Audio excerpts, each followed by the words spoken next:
Soy Mauricio José Schwartz y esto es El Rey va desnudo, a fondo. Llegar a fin de mes con mi sueldo. Es un milagro que el tío Bardomiano no se emborrache en las comidas familiares. Es un milagro encontrar taxi en el centro de la ciudad. El amor es un milagro. La vida es un milagro. El universo es un milagro. Bueno, pero vamos a ver, ¿qué es un milagro? Si nos vamos a la etimología de la palabra, milagro procede del latín miraculum, del verbo mirari, que no significa mirar, sino asombrarse, según nos cuenta el impresionante diccionario etimológico de Joan Corominas. Admirar viene de la misma raíz que maravilla, que procede de mirabilia, cosas que pueden sorprender. Vamos, que en su etimología la palabra milagro no tiene las connotaciones de las que en realidad vamos a hablar hoy, sino que cualquier cosa que nos asombre es etimológicamente un milagro. Pero las etimologías, siendo entretenidas y a veces muy útiles, no son definiciones válidas. Los conceptos cambian, evolucionan, la gente hace lo que quiere con el idioma, y qué bueno, y hoy milagro tiene otros significados, varios. La siempre eclesiástica Real Academia Española nos asegura que milagro es, en primera acepción, hecho no explicable por las leyes naturales y que se atribuye a intervención sobrenatural de origen divino. Y ya me encantaría que el incontenible Arturo Pérez Reverte, capitán de facto del averiado navío de la RAE, viniera a explicarnos cómo se sabe que algo es no explicable por las leyes naturales, considerando que no las conocemos todas, gracias a lo cual la ciencia sigue avanzando, por supuesto, y recordando que inexplicado no es inexplicable. Pero mejor no, porque el tipo es un poco plasta. Así que vamos a la segunda acepción, que se refiere más a los hechos que mencionábamos al principio de este vídeo. Suceso o cosa rara, extraordinaria y maravillosa. O para corregir al saco de polillas que es la academia, suceso que nos parece raro, extraordinario y maravilloso. Si vamos a preguntarle a la Iglesia Católica, en su catecismo nos dice que milagro es un signo o maravilla como una curación o control de la naturaleza que solo puede atribuirse al poder divino. Casi lo mismo que la academia, y así habría que preguntarse cómo se sabe que solo puede atribuirse al poder divino. Porque recordemos que cuando el ser humano se enfrentó al rayo originalmente, se lo atribuyó al poder divino. Ya luego habría de enterarse de qué es la electricidad y cómo se producen las diferencias de potencial entre la Tierra y las nubes que provocan ese fenómeno que ciertamente hoy no puede atribuirse al poder divino. Y este es un punto que hay que tener en cuenta. Lo que ayer parecía milagroso desde el punto de vista teológico, igual no lo parece hoy. El judaísmo y el islam tienen definiciones similares a las cristianas, pero me voy a centrar en el cristianismo porque es lo que conozco, es lo que afecta a la mayor parte de la gente a mi alrededor, incluidos mis espectadores, es la religión más difundida del mundo y es la que ha estado presente en todas las sociedades que yo he conocido.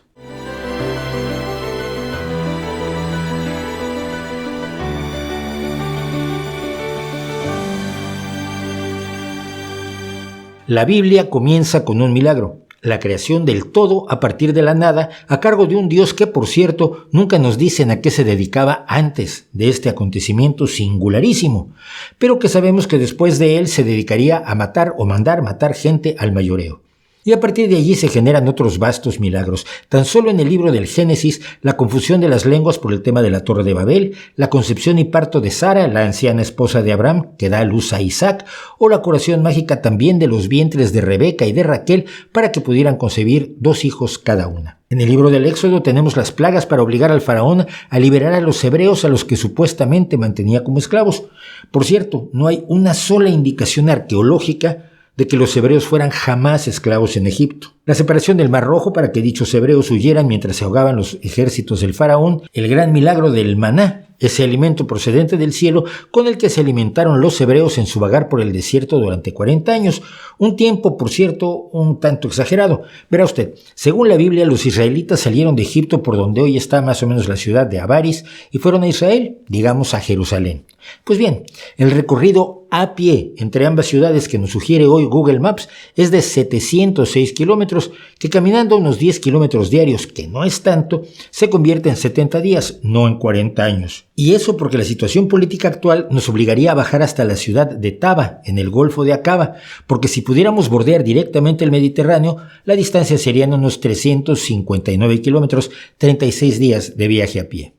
Otros milagros son más de truco de magia para fiestas infantiles, como el tarro de harina y el frasco de aceite inagotables del profeta Elías, o el burro parlante que le reclama a Balaam por golpearlo sin motivo. Pero el más impresionante aparece en el libro de Josué, detener al sol y a la luna en su transcurso por el cielo, que tiene el pequeño problema de que el sol y la luna no se mueven, sino que se mueve la Tierra, y Dios debería saberlo, y como el giro de la Tierra se detuviera bruscamente, habría una catástrofe impresionante.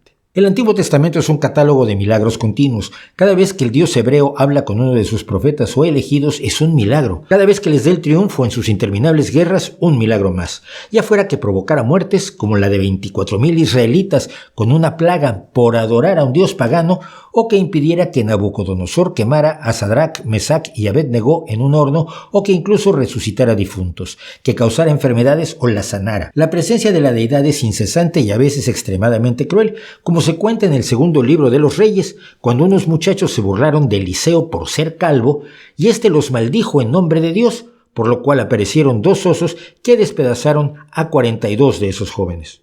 Que mire usted, está muy mal burlarse de la gente, pero la aplicación de la pena de muerte así masivamente parece un castigo un poco exagerado. Eso sí, milagrosísimo. Por contra, cuando el rey Darío condenó al profeta Daniel a ser devorado por los leones, un ángel enviado por Dios cerró las fauces de las bestias.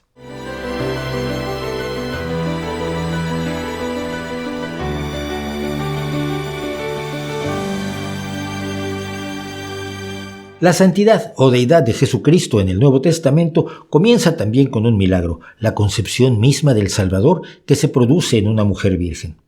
Entre los evangelios sinópticos, los apócrifos y las creencias que se fueron desarrollando, se reconocen entre 37 y 40 milagros relatados a lo largo de la vida del Jesús bíblico, todos ellos artículos de fe de las distintas iglesias cristianas, como la conversión del agua en vino en las bodas de Canaán, la resolución de al menos 4 casos de posesión, 20 curaciones milagrosas, algunas de ellas multitudinarias, 3 resucitaciones, la capacidad de caminar sobre las aguas, 2 multiplicaciones de panes y peces, marchitar una higuera, 2 pescas milagrosas, o 3 si contamos el pez con la moneda de plata que pesca Pedro para pagar los impuestos, además de la ocasión en que Cristo calmó una tormenta. Las enseñanzas que los evangelios atribuyen a Cristo, como las del Sermón de la Montaña, sin duda no tendrían la potencia que ejercen sobre los creyentes si no estuvieran apoyadas sobre los testimonios de milagros que demostrarían que Jesús era un ser sobrenatural, un Dios, alguien capaz de controlar la realidad y conseguir hazañas misteriosísimas sin esfuerzo alguno. El problema de estos milagros es sobre todo que no son perdurables. Es decir, no dejan una huella que pudiera permitir a otros constatarlos, ponerlos a prueba o refutarlos, asunto que ya comentamos en nuestro vídeo sobre los evangelios. Aquí se cree o no se cree. Y hay un problema con los testimonios, como pruebas son de lo más endeble. La gente no recuerda las cosas con la claridad que le gusta creer, falsea los hechos por convicción o por malicia, su percepción no siempre es fiable y, por supuesto, al paso de los años y los siglos, los testimonios originales se reescriben, se les añaden detalles, se les quitan partes que pudieran ser menos atractivas o adecuadas para la enseñanza, en este caso, de la religión. Ya en su ensayo sobre los milagros, el pensador escocés de la Ilustración David Hume sugería algo que en el siglo XX se llamaría el estándar de Sagan, por la forma en que lo expresó el comunicador científico Carl Sagan. Afirmaciones extraordinarias demandan evidencias extraordinarias. Es decir, si una persona dice ayer me comí un pastel de chocolate, necesitamos poca o ninguna evidencia para suponer que dice la verdad y creerle. Pero si dice vi una nave extraterrestre, o me visitó un fantasma, o me curó la Virgen, es razonable pedir evidencias sólidas, amplias, completas y corroborables para aceptar y creer algo que está tan fuera de la experiencia cotidiana. Y hay otro elemento que destaca Hume. Un religioso puede ser un entusiasta e imaginar que ve lo que no tiene realidad. Puede saber que su narrativa es falsa y sin embargo perseverar en ella con las mejores intenciones del mundo, con el fin de promover una causa tan santa. Así que para aceptar un milagro, es posible que a la Iglesia y a los creyentes les baste el testimonio emocionado de un correligionario, la emoción de pensar que el milagro es posible. Pero para quien no es copartícipe en la pasión religiosa, se requiere de algo más. Una persona que nos parece seria, respetable, involucrada por ejemplo en sus creencias, resulta más creíble cuando dice que ha presenciado un milagro o que ha visto un monstruo en el bosque o a Hitler pescando en Bariloche, sobre todo si uno previamente cree en esas cosas. Pero prácticamente todos los milagros, los antiguos y muchos de los más modernos a los que ya llegaremos, dependen de los testimonios de quien dice haberlos visto, haberlos vivido, de un relato intenso, sincero, emocionado, de gente que parece contar la historia como si hubiera estado allí, aunque podamos saber que no estuvo allí. Incluso cuando alguien lo dice con toda sinceridad, cuenta lo que sabe, sin ser consciente de lo que no sabe. Y la iglesia, que depende de testimonios y de palabras escritas o lanzadas en prédica, a veces tiene que mostrar algo, algún milagro tangible, como algunas apariciones de vírgenes o objetos mágicos, sudarios de Cristo, viales de sangre misteriosa que se licúa cuando la mueve el obispo, o cuando la zarandea la señora de la limpieza, por cierto, y sobre todo curaciones milagrosas, digamos en el santuario de Lourdes, profecías precisas o no tanto en Fátima, y para empezar, estatuas que lloran. Milagro.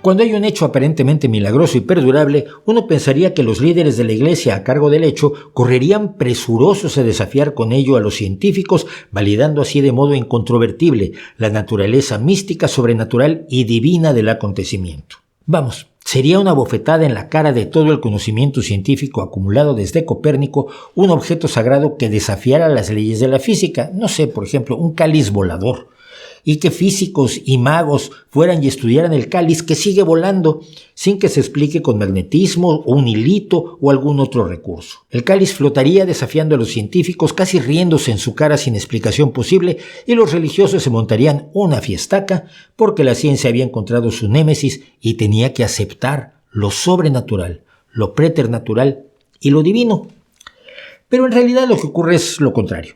Los religiosos dueños de objetos presuntamente portentosos los mantienen a buen resguardo de científicos entrometidos y curiosos. Como excepción, en marzo de 2012, el racionalista indostano Sanale Damaruku fue llamado por el canal de televisión TV9 de Mumbai para que investigara un prodigio que se producía en la pequeña iglesia de Nuestra Señora de la Salud de Velankani. Desde hacía un tiempo, de los pies de un crucifijo de esa iglesia goteaba agua. La iglesia no reconocía esto como milagro, pero la gente lo veía como tal y el cura estaba aprovechando para recaudar limosnas y se hablaba de comercializar el agua que los fieles bebían ávidamente. De alguna extraña manera, las autoridades de la iglesia permitieron que se presentara un equipo de televisión con Sanale Damaruku y un ingeniero que buscaron el origen del agua y resultó no ser divino, sino producto de un fenómeno de capilaridad que comenzaba con un defecto en las tuberías que venían de un retrete cercano, al parecer el del cura. El agua no solo no era sanadora milagrosa, sino que era un peligro de infecciones gastrointestinales. En el programa de televisión donde se presentó la investigación, Damaruku dijo, para sorpresa de nadie, que los curas frecuentemente engañaban a los devotos con milagros fraudulentos para sacar dinero y construir más iglesias. De paso dijo que el Papa era anticientífico, cosa que tampoco es como para quedar azorados. Sin embargo, un abogado católico exigió una disculpa ante las cámaras y Sanal se negó.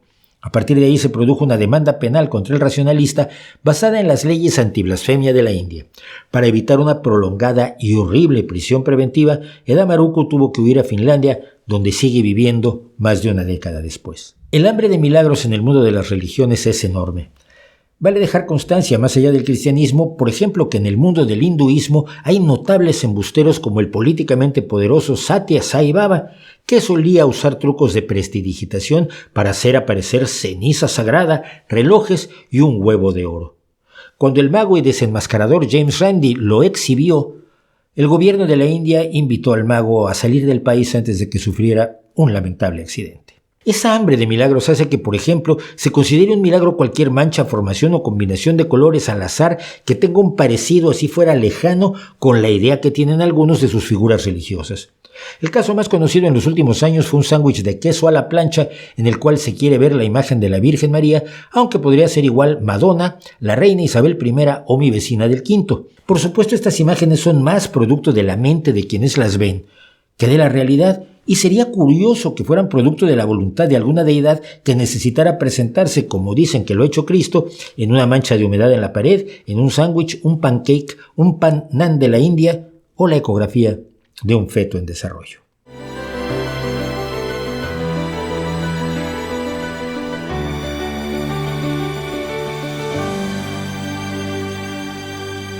Hay 2 presuntos milagros a los que ya les hemos dedicado vídeos completos en los que se demuestra, entre otras cosas, que los creyentes son inmunes al desaliento. Uno es el de la sábana santa o lienzo de Turín, una pintura del siglo XII o XIII que falsificaba el sudario de Cristo y que es sobreviviente de los miles de falsificaciones similares con las que se estafaba sobre todo a ricos y poderosos en el medievo. El otro milagro es el de la supuesta imagen de la Virgen de Guadalupe en México, pintura bastante posterior a la fecha de la presunta aparición, cuyo autor se conoce, cuyas técnicas se han divulgado, pero a la que se aferran los creyentes con 2 argumentos.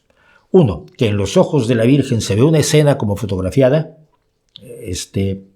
No. Y que hay estudios de la NASA que proclaman la realidad del milagro, aunque la NASA ni se dedica a estudiar pinturas prodigiosas, y jamás de los jamases se ha paseado por la Basílica de Guadalupe en México para estudiar la imagen. Y sí, sería muy fácil para la Iglesia demostrar que los escépticos somos unos cantamañanas insoportables, permitiendo que científicos de la verdad, hasta de la NASA, estudiaran con calma, tiempo y condiciones rigurosas y pertinentes los 2 trozos de tela supuestamente portentosa. Pero eso no se permite. Y además el Vaticano, aunque cobra lo que dejan los fieles que creen en estos fenómenos, no los acepta como milagros oficialmente, evitándose situaciones bochornosas. Pero hay milagros que la Iglesia Católica, es decir, el Vaticano, sí reconoce como genuinos y verdaderos y que tienen supuestamente validación científica.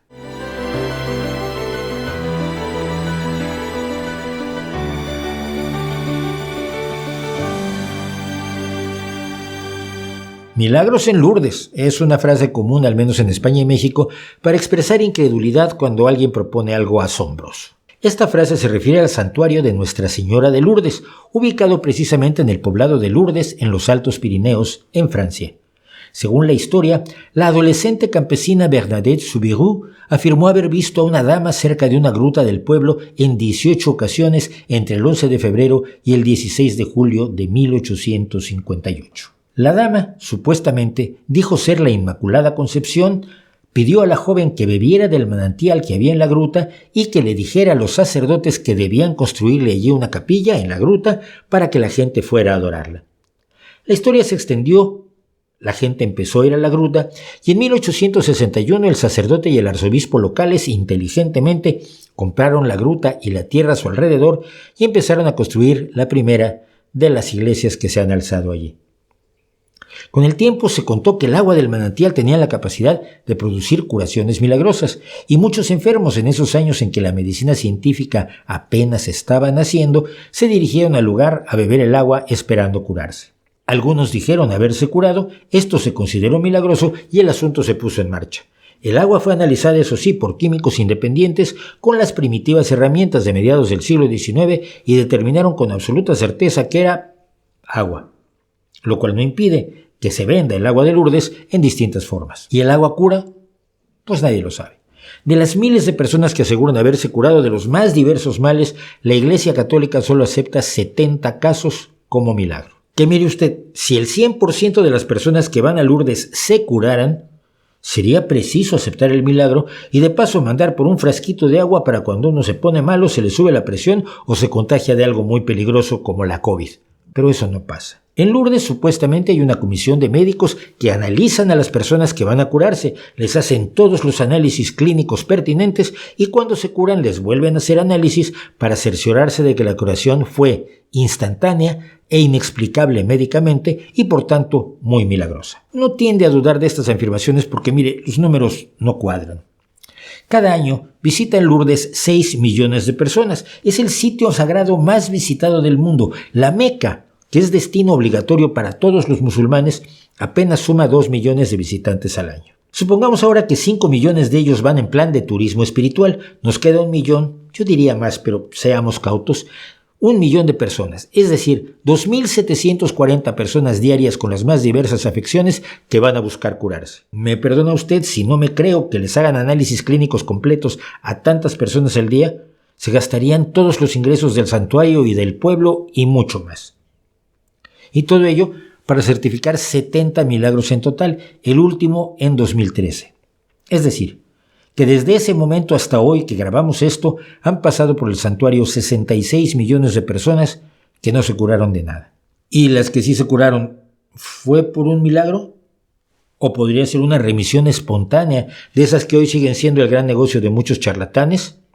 ¿O una mentira piadosa para promover el culto a la Virgen? ¿O fue otra cosa? No tenemos modo de saberlo. Las certificaciones del siglo XIX son poco fiables por las limitaciones de la medicina, así que nos quedan unas pocas del siglo XX que, dicen los médicos de la comisión, les parecen inexplicables y que fueron inmediatas y asombrosas. Y quizás lo fueron, pero ¿fueron milagros producidos por la Virgen María o no? Son famosas las muchas muletas, sobre todo de diseño antiguo, es decir, de hace tiempo, que se encuentran colgadas en el santuario como reclamo que afirma que sus dueños se curaron o mejoraron de algo que les impedía la movilidad. Pero como señaló el escritor Émile Zola, todo sería más creíble si además de muletas hubiera piernas de palo. Es decir, recuerdos que dijeran que a sus dueños les habían crecido miembros amputados, lo cual sí sería, sin duda alguna, un milagro. Pero no hay las evidencias sólidas, independientemente corroborables y rigurosas que permitirían que cualquier persona concluyera que no hay otra explicación que un milagro. Y si hay otras explicaciones posibles, es mejor no creer en la hipótesis del milagro. Y hay otro detalle que a mí me parece especialmente doloroso. Después de su experiencia, Bernadette Soubirous vivió una vida de retiro espiritual y se hizo monja, padeciendo siempre una pésima salud. Había sufrido cólera en la infancia, era asmática, se contagió de tuberculosis pulmonar y ósea y murió dolorosamente apenas a los 35 años de edad, convencida de que su sufrimiento era una penitencia que era grata a la Virgen. Una Virgen que no pudo curar a quien tanto hizo por ella. El cuerpo de la joven campesina fue exhumado 3 veces para tomar trozos, reliquias, que se enviaron a Roma.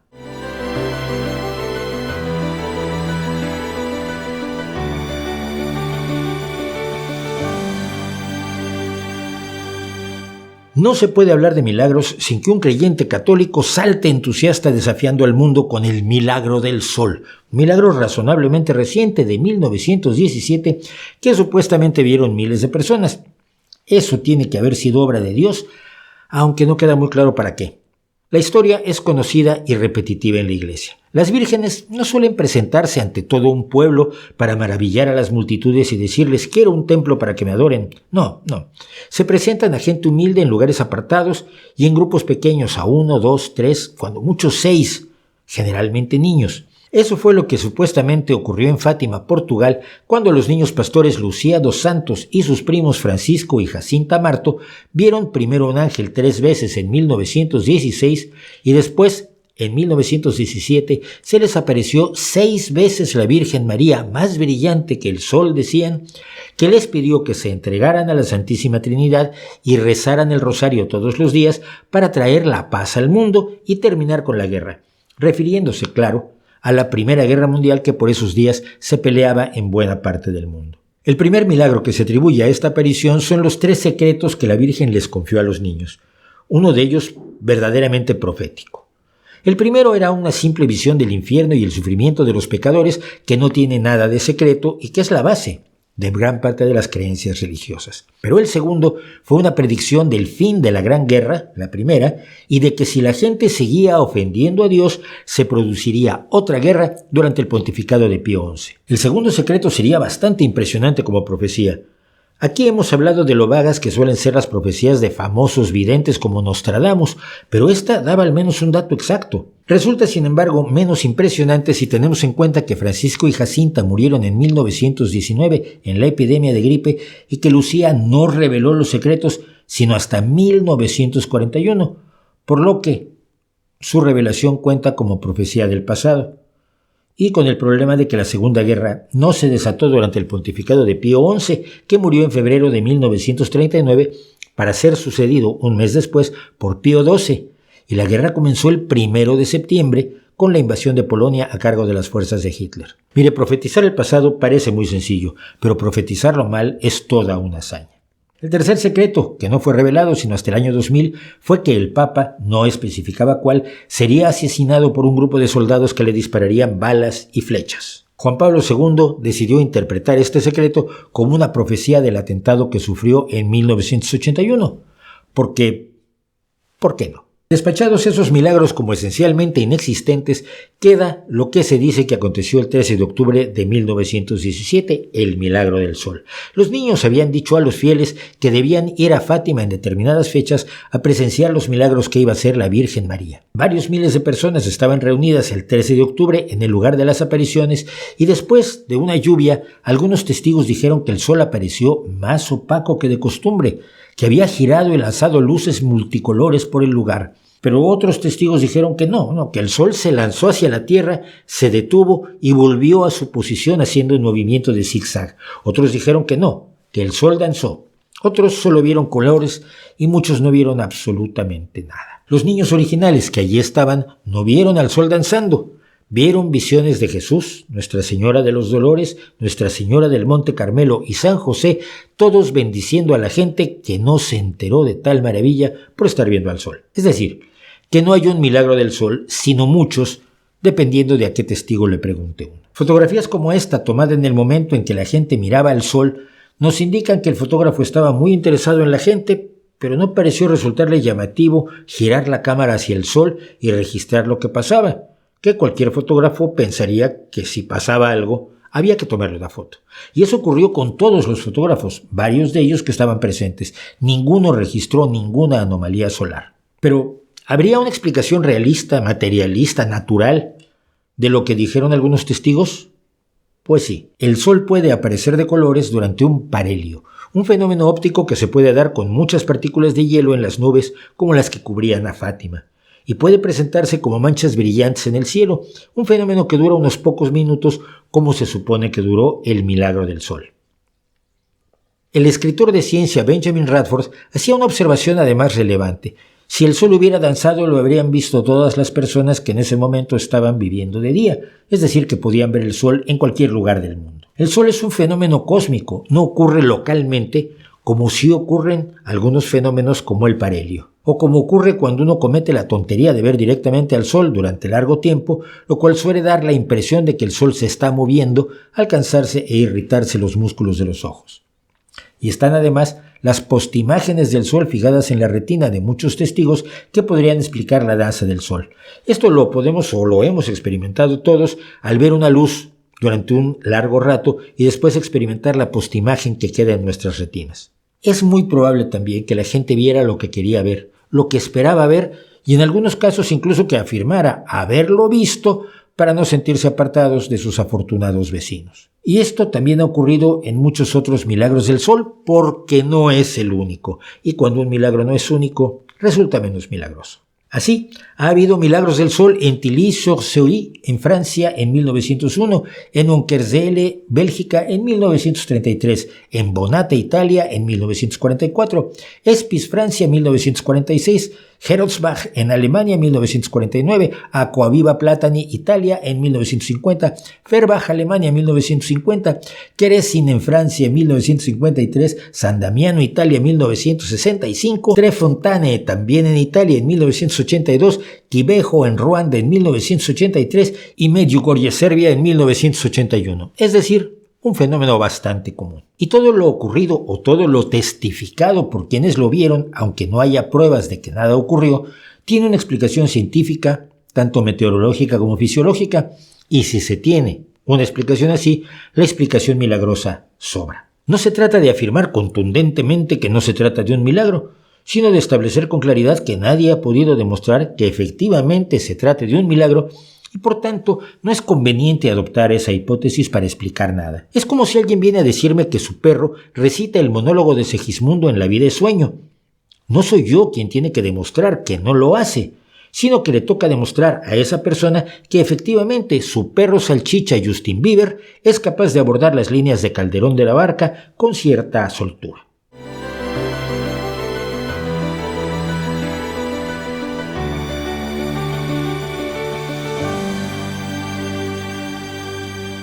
En el siglo III de la era común, dice la historia, vivió en Benevento, en la Campania italiana, un obispo temprano de la Iglesia Católica, San Genaro, hoy patrono de Nápoles y que fue arrestado en el año 305 durante la persecución de Diocleciano y Maximiano y, se dice, decapitado después de que fallara un intento de ejecutarlo quemándolo en un horno y arrojándolo a las fieras.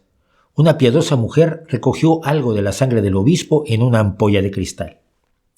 El único problema con esta historia es que no existe ni una sola fuente contemporánea que hable siquiera de la existencia de San Genaro y menos aún de su martirio. La primera mención que se tiene en la historia de este personaje es del año 432, cuando el obispo de Nola cuenta que su antecesor en el cargo había sido visitado por los fantasmas de Genaro y San Martín, y ya luego hasta el año 733 se menciona por primera vez el martirio de San Genaro. Pasaría todavía mucho tiempo para que se añadiera la anotación de que su cuerpo había sido llevado a Nápoles junto con una ampolla de su sangre que cuando se pone cerca de su cabeza se hace líquida y burbujea. Como fuere, y siendo difícil de creer que la ampolla de sangre se conservara durante casi 1000 años, desde al menos 1456 y probablemente desde 60 años antes, en ciertas fechas importantes del calendario católico, un oficiante saca un relicario con una ampolla de cristal que está lleno a la mitad de una masa oscura, sólida, y un busto de plata que se supone que contiene la cabeza de San Genaro. El oficiante toma el relicario y lo gira de cabeza varias veces durante periodos que van de un par de minutos a una hora y hasta un par de días, al cabo de los cuales el contenido de la ampolla se licúa y adopta un color rojizo similar al de la sangre. Los presentes aplauden y rezan, el milagro se ha consumado. Nadie sabe ni dice de dónde salió el relicario o quién lo construyó para contener la presunta sangre de San Genaro. Hay dos problemas. Uno, la Iglesia no reconoce el milagro como tal, pero lo aprovecha.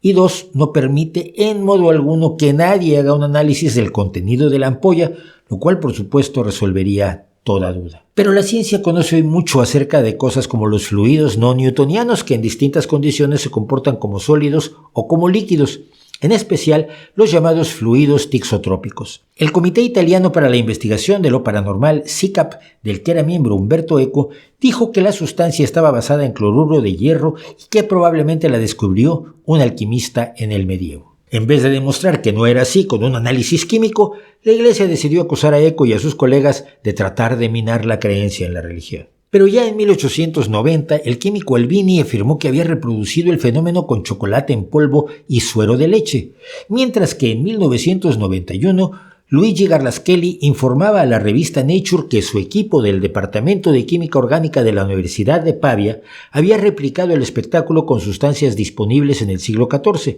cloruro de hierro, agua y carbonato de calcio. Y de nuevo, habiendo una explicación natural, la explicación milagrosa sobra, y especialmente cuando nos enteramos de que se han producido fenómenos similares con la sangre supuestamente de San Juan Bautista, San Esteban, San Pantaleón, Santa Patricia, San Nicolás de Tolentino y San Aloisio Gonzaga, entre otros, y todas ellas en los alrededores de Nápoles, lo que hace pensar que quizás la SICAP no estaba tan despistada cuando pensaba en un alquimista napolitano que andaba por las iglesias ofreciendo sus productos.